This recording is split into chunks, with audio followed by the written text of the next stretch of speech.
नमस्कार। मैं चंद्रमणि ब्रह्मदत्त, अध्यक्ष इंद्रप्रस्थ लिटरेचर फेस्टिवल भारत।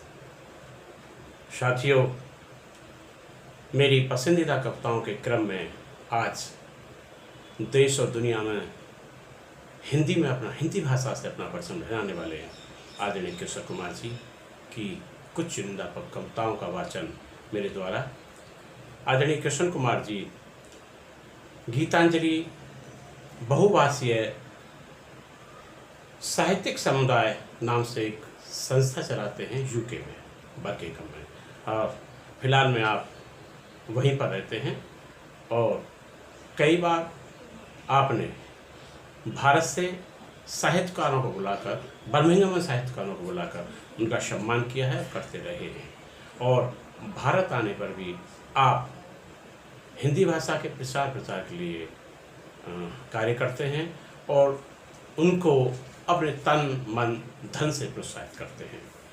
आज मेरी पसंदीदा कविताओं के क्रम में मैं आदरणीय किशोर कुमार जी की कुछ चुनिंदा कविताओं का वाचन आपके सम्मुख कर रहा हूँ।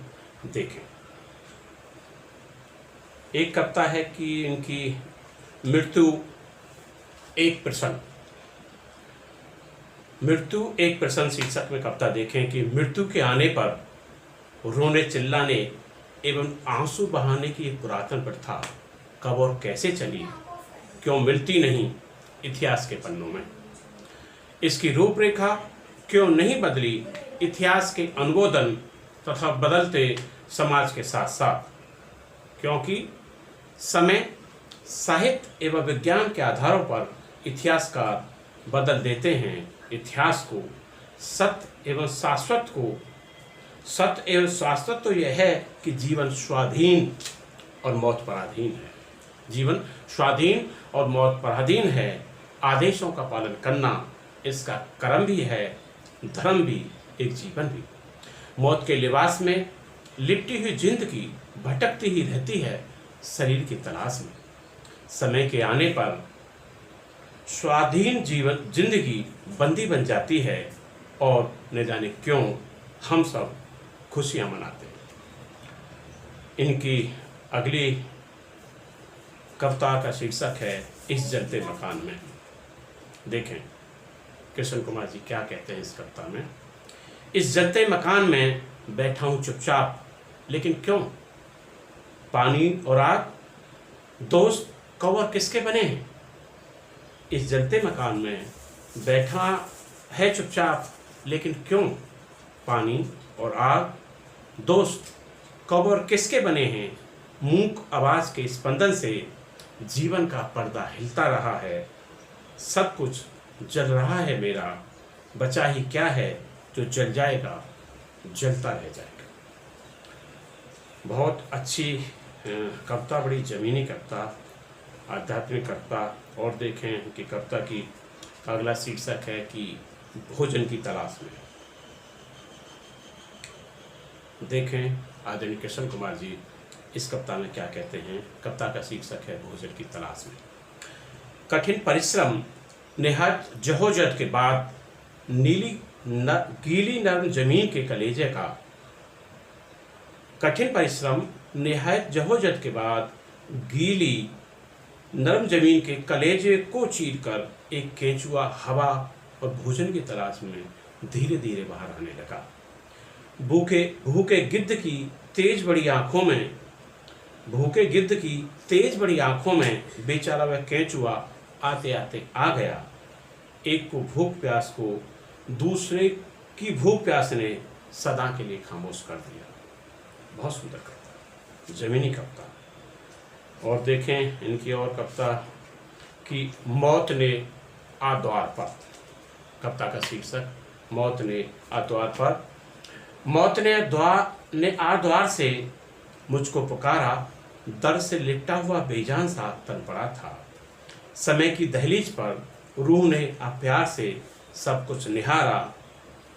पीड़ के एहसास से था डर उसे, सोचती थी मौत का सम्मान होना चाहिए, पर सुनी आवाज उसने दूर से, रूह जाओ तुम पढ़ो अब जिंदगी के ग्रंथ को, एक पल में जिंदगी का ग्रंथ सारा पढ़ लिया, मौत से आ द्वार पर उसने कहा तुम सही हो, समय से आई यहाँ एक पुस्तक में। निहित हैं दो मगर दूसरी का आज से प्रारंभ है, जिंदगी को मौत के इस फासले को हम गले मिलकर मिटा दे आज अब। बहन मेरी जा कहो तुम देर से, ग्रंथ का यह राज जाकर खोल दो, वह स्वयं सब कुछ समझ ही जाएंगे। पीर की चादर वहाँ खुलने लगी, ओ समय का चक फिर चलने लगा, किंतु कुछ आंसू समय की आंख में खार बन चुभने लगे, चुभते रहे। अच्छी कविताएं और कुछ कविताएं और देखें कि एक कविता का शीर्षक है सपना अपना।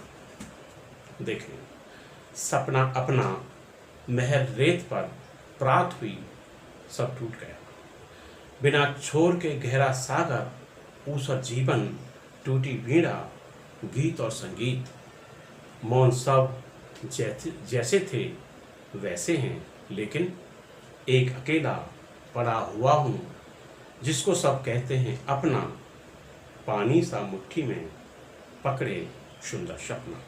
और कविता देखिए, एक छोटी कविता कि शायद प्राणदान मिल जाए। कविता का शीर्षक है शायद प्राणदान मिल जाए।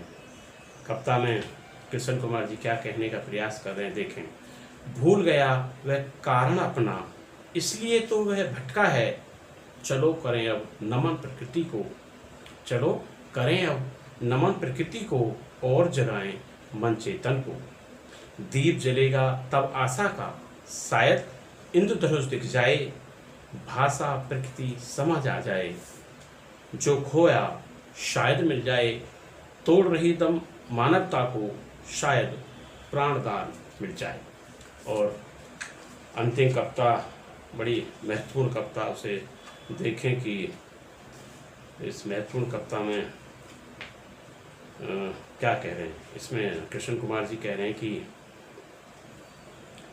जलना, कविता का शीर्षक है जलना।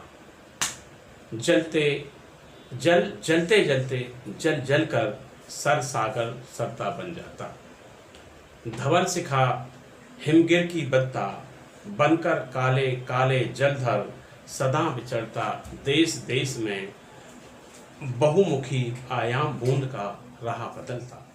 यही व्याकरण एक बूंद का, और यही इसकी गाथा है, सोना जल कुंदन बन जाता, आता जाता देश देश में नर नारी की शोभा बनता। और पूजा थाली में सजकर इस देव के चरणों पड़ता, घर में अपने रख अंधियारा, दीपक भी जलता रहता है, पर जग को करता आलोकित। जलना शाश्वत क्रिया जगत की, मानव इससे रहा न वंचित। मोह द्वेष ईर्षा से जलकर खुद को करता रहता खंडित। जलने के हैं रूप अनेक, जलने के हैं रूप अनेक, जलना है तो जलो बूंद सा या दीपक सा।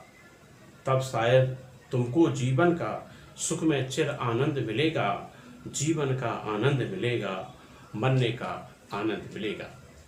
धन्यवाद। बहुत सुंदर और यथार्थ कविताएं आदरणीय कृष्ण कुमार जी की। धन्यवाद। नमस्कार।